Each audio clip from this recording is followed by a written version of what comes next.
SketchUp 大工具栏中内容非常的丰富。那上节呢，我们主要讲了它的其中一个选择工具，也是我们最基础的一个工具。那么我们接下来来看一下这一块内容，就是下边这个区域。那你会发现不同区域之间呢都会有一个分隔线来进行分隔。那它呢主要是这一块区域为我们的绘图区，也就是绘图工具区域。绘图工具，那下边呢是我们的编辑区。这块呢是我们的编辑工具，所以说呢每个区域之间呢功能是不一样的，进行了相关的分类。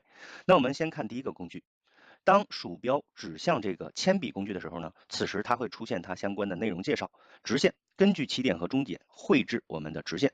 那我们这个线呢绘制的时候非常简单，我们可以按下鼠标左键呢调整我们的视图的角度来进行绘制。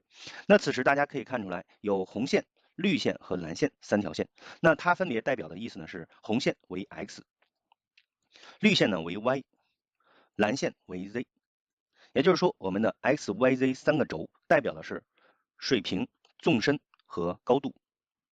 水平、纵深和高度这三个线决定了我们的三维立体空间。好，那我们大致知道这个形式之后呢，我们可以在底面的这个位置进行绘图。那绘图的时候呢，我们刚才说了，能够按下鼠标中键来回的旋转视图。那怎么去平移视图呢？平移视图我们可以按下我们的 Shift 键，再按下鼠标中键，可以进行平移啊。按下 Shift 键，再按下鼠标中键，不要松手，平移鼠标就可以进行平移了。好，那我们掌握这两个技巧，看一下直线工具。我们点击直线工具，它的快捷键呢是 L 直线，L 直线。那我们可以按下快捷键空格，回到选择工具中试一下快捷键是否可用，按下 L 键是可以的。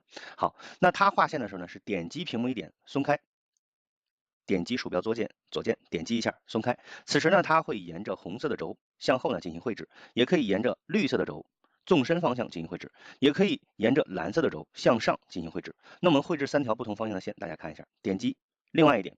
此时怎么结束呢？直接空格键就可以结束当前操作。结束空格键，我们的直线就画完了。好，再输入 L 键，再绘制一条线。这次呢，我们沿着绿轴进行绘制。好，再空格，第二条线绘制成功。接着我们再绘制第三条线，点击我们的 L， 点击一点，沿着蓝轴方向。蓝轴的方向呢不是很好找，原因是什么呢？原因是我们绘制的这条线呢，想让它立起来，必须按下鼠标中键调整一下视图。然后此时捕捉蓝轴比较好捕捉。好，那你会发现三条不同的线了，两个呢都是平躺着的，一个是水平方向，另外一个是纵深方向，还有一个是垂直方向。好，这是绘制直线。那么绘制直线三种方法掌握住之后呢，我们还可以绘制什么呢？精确长度的直线。我们按下 L 键，点击一点，例如我们需要一个在红色轴方向一个5000毫米长度的线，输入5000，不用去点击。大家在画的时候点击一点，不要去点击这个输入框，点击也是无效的，我们直接输入即可，直接输键盘上的5000，然后回车就可以了。那此时呢，我们这条线就绘的是一个5000的长度，那结束当前操作呢是空格键就可以了。那这条线的长度就是一个5000毫米的长度。那我们可以通过它呢绘制各种不同的图形，例如我们要一个1000，纵深方向也是一个1000，然后再回来红色轴1000，然后再回来连到这个区域，就会得到这样的一个封闭的矩形。好，这是我们的选择工具下面的我们的绘图工具直线。那直线工具旁边还有我们的手绘线。手绘线是什么呢？它和我们的直线的不同，它的线段绘制的比较随意，大家可以看一下，按下鼠标左键不要松，随意的进行绘制，首尾相连就会形成一个面。你还可以进行绘制各种不同的形状。当你绘制大致的类似直线的时候，非常像直线的时候，不是很直，它会自动的将它变成一个稍微比较直的一条直线。